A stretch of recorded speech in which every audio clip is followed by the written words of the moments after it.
오늘은 좀 저희 딸 아이 얘기를 좀 하려고 합니다.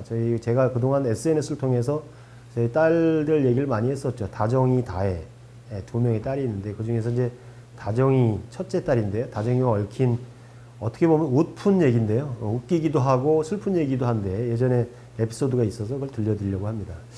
저희 딸 다정이가 어느덧 커서 지금 대학원생이 됐습니다. 피아노를 어려서부터 즐겨 쳤었고요. 그래서 피아노를 치면서 음악가의 꿈을 키워왔는데요. 우리 다정이가 처음으로 갖게 된 자신의 피아노 관련된 이야기를 들려드리려고 합니다. 5살 때부터인가요? 피아노를 너무 좋아해서 동네 피아노 학원을 다녔는데 한 2, 3년 다니고 나니까 이제 체른이 다 띄고 그러고 나니까 이제 연주 실력이 되고 그러니까 집에만 오면 이제 엄마한테 계속 피아노 사달라는 얘기를 하더라고요. 그래서 그때 사실은 제가 이제 뭐 괜찮은 벌이를 하고 있지 못해서 빅이슈 창간 준비한다고 쫓아다니느라고 빚도 많이 지고 경제적으로 굉장히 어려웠었습니다. 어려운 가운데 피아노를 사달라고 보채는 딸아이를 볼 때마다 마음이 무거웠는데 어느 날 집사람이 저한테 밤에 그런 얘기를 하더라고요. 다정이가 저렇게 피아노를 사달라고 하니 우리 안 사줄 수는 없고 또 새 피아노를 살 돈은 없고 그러니까 중고 피아노로도 한 대 사주면 어떻겠느냐. 그렇게 아내가 얘기를 하더라고요. 그래서 그러자. 그러면 중고 피아노를 좀 알아봐서 마땅한 걸 구해서 다정이한테 피아노 사주자 이렇게 얘기를 했었는데 다정이가 자면서 그 얘기를 들었었나 봐요. 엄마 아버지가 중고 피아노를 사주겠다라고 하는 얘기를 들었었나 봐요. 며칠 지나서 다정이가 친구들을 집에 데리고 왔었는데 친구들이랑 놀면서 친구들 앞에서 자랑을 하는 거예요. 아주 굉장히 자랑스러운 표정을 지면서 친구들한테 우리 엄마 아빠가 나 중고 피아노 사주기로 했다? 부럽지? 하고 이렇게 얘기를 하는 거예요. 근데 그 또래 아이들이 이제 갓 학교 들어가고 6살, 7살, 8살 요 무렵이니까 중고라는 개념이 뭔지를 몰랐던 거예요. 그러니까 다정이 친구들이 다 부러운 눈빛으로 야 너는 참 좋겠다. 엄마 아버지가 중고 피아노를 사줘서 뭐 그렇게 부러워하는 표현들을 하더라고요. 그래서 그 얘기를 얼핏 들었는데 이걸 웃어야 될지 울어야 될지 중고 피아노라는 게 이제 쉽게 말해서 가격이 싸기 때문에 그걸 사주겠다고 했는데 어린 나이에 다정이는 중고 피아노가 중고라는 말이 무슨 피아노 브랜드인 줄 알고 삼익 피아노 이런 것처럼 브랜드가 있지 않습니까? 중고라는 브랜드를 가진 피아노를 사준 줄 알고 굉장히 기대를 하고 설레하는 모습을 가지고 고마워했던 또 중고 피아노를 막상 집에 들어왔을 때 기뻐했던 표정이 아직도 선명합니다. 그런데 이제 피아노가 집에 생겼으니까 열심히 연습을 했겠죠. 그래서 이제 뭐 각 작곡가별로 연주도 하고 굉장히 피아노 연습에 매진을 하고 있었는데 어느 날 아까 말씀드렸듯이 그 당시에 제가 경제 활동을 제대로 하지 못하고 노숙인들이 거리에서 파는 잡지 빅이슈라는 잡지를 제가 영국까지 가서 영국의 빅이슈 본사에 가서 빅이슈 한국판을 제작하고 싶다라고 얘기를 하고 와서 빅이슈 창간 준비 운동을 하고 있었어요. 창간 준비 운동을 하는데 이제 돈을 가지고 한 게 아니기 때문에 2년 내지 3년 정도 그 빅이슈 창간 준비 운동을 하는 와중에 굉장히 많은 제가 돈을 썼죠. 그래서 뭐 없는 돈 또는 뭐 돈벌이를 하지 않는 상태에서 돈을 써야 되는 상황이 되다 보니까 이래저래 빚을 좀 지게 됐는데 1억이 넘는 빚을 졌던 것 같아요. 근데 빚이라는 게 뭐 신용도가 좋으면 제1금융권에서 빚을 지겠지만 대출을 받겠지만 그게 형편이 안 되니까 제2금융권 뭐 심지어는 제3금융권 대부업체 뭐 이런 데까지도 빚을 내고 또 뭐 카드를 활용해서 뭐 현금 서비스 뭐 이런 걸 받고 그렇게 이제 빚진 삶을 살다 보니까 굉장히 어려웠었는데 그때 모 카드 회사에서 이제 제가 이제 연체를 하니까 그거를 이제 좀 윽박지르는 의미에서 법적으로 집달리라 그러나요? 집에 와서 빨간 딱지 붙인 사람들 있잖아요. 제가 채무자인데 빚을 제대로 갚지 않았다고 집에 와서 가구나 이런 데다 딱지를 붙였는데 하필이면 다정이가 연습하고 있는 다정이의 보물 1호인 피아노에다가 빨간 딱지를 붙이고 한 거예요. 근데 어린 나이에 다정이가 이제 학교를 갔다 와서 자기 피아노 앞에 딱 앉으니까 밑에 쪽에 보니까 무슨 딱지가 붙어 있는 게 보였던 모양이에요. 근데 그 어린 아이가 무슨 집달리가 뭐고 빨간 딱지가 뭐고 그런 걸 알겠습니까? 근데도 본능적으로 느낌이 있었나 봐요. 그 딱지를 보자마자 저를 붙잡고 펑펑 울면서 아빠 다른 건 몰라도 내 피아노는 꼭 지켜야 돼. 내 피아노 뺏기면 안 돼. 내 피아노 꼭 지킬 수 있도록 해줄 거지 뭐 이렇게 막 저를 보채는 거예요. 참 마음이 안 좋았습니다.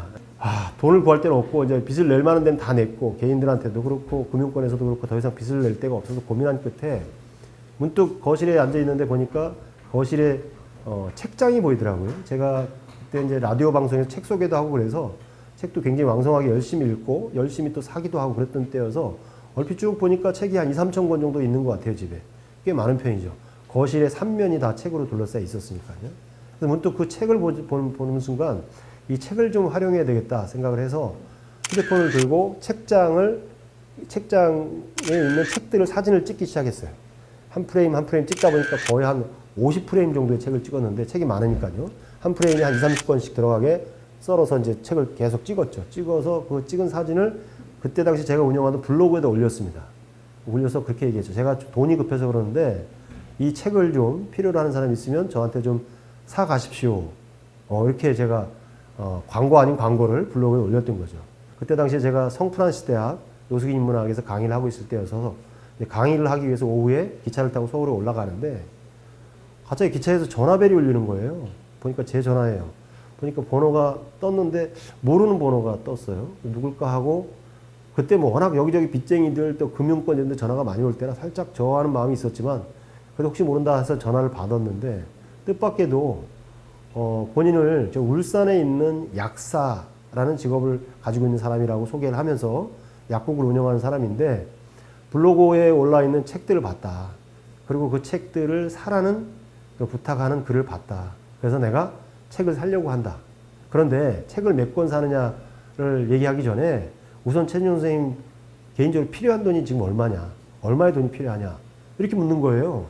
책을 살 거면 몇 권을 얼마 흥정해서 사면 되는데 저한테 필요한 돈이 얼마냐고 물어보는 게 조금 뜨아했죠. 그래서 제가 여쭤봤죠. 저한테 필요한 돈이 얼마인지 물어보시는 이유가 뭡니까? 그랬더니 그때서야 이제 그분이 말씀하시는 게 사실은 내가 책이 필요해서 책을 사려고 그런 게 아니라 딸아이 다정이의 중고 피아노 얘기를 봤다.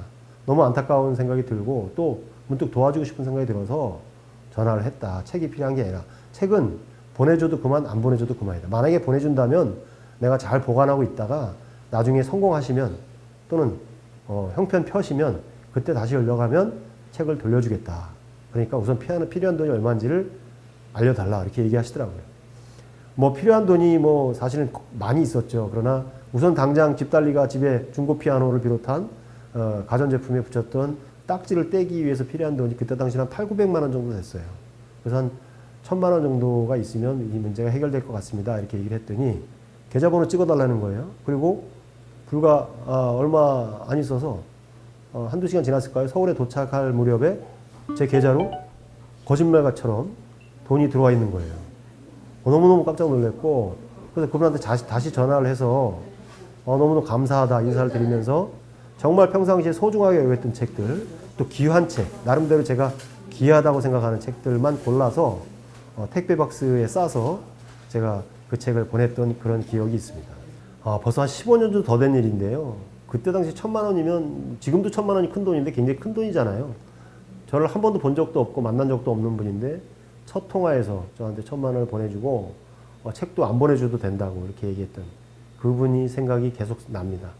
제가 20년 동안 줄기차게 노숙인들 대상으로 또 가난한 사람들 대상으로 인문학 강의를 이어올 수 있었던 원동력은 물론 제 의지도 필요했겠지만 제 의지 못지않게 제 주변에서 정말 소리 소문 없이 겉으로 절대 드러나지 않으면서 자기를 드러내지 않으면서 가난한 이웃들을 위해서 또는 제가 하는 활동에 지지를 표명하기 위해서 도와줬던 많은 분들이 있습니다. 덕분에 제가 살았고 덕분에 제가 용기를 잃지 않고 인문학 강의를 계속 할 수 있었고 더불어서 저희 딸 다정이가 중고 피아노를 뺏기지 않고 집딸리들한테 열심히 피아노 연습을 해서 피아노 전공으로 예술고등학교를 들어가고 피아노 전공으로 대학을 들어가고 현재는 작곡을 전공하는 대학원생으로 컸습니다. 우리 사회가 이렇게 서로 파편화되어 있고 서로를 나몰라라 하고 사는 사회인 것 같지만 알게 모르게 우리 사회는 이렇게 좋은 사람들이 많이 있습니다. 이렇게 소리 소문 없이 누군가를 위해서 희생하고 지원하고 도와주는 분들 이런 이름 없는 영웅들 또는 선인들 고마운 분들이 있기 때문에 그나마 우리 사회가 이렇게 각박한 속에서도 희망을 놓지 않고 우리 사회에서 희망을 더 꿈꿀 수 있는 그런 상황이 되지 않나 이런 생각을 해봅니다.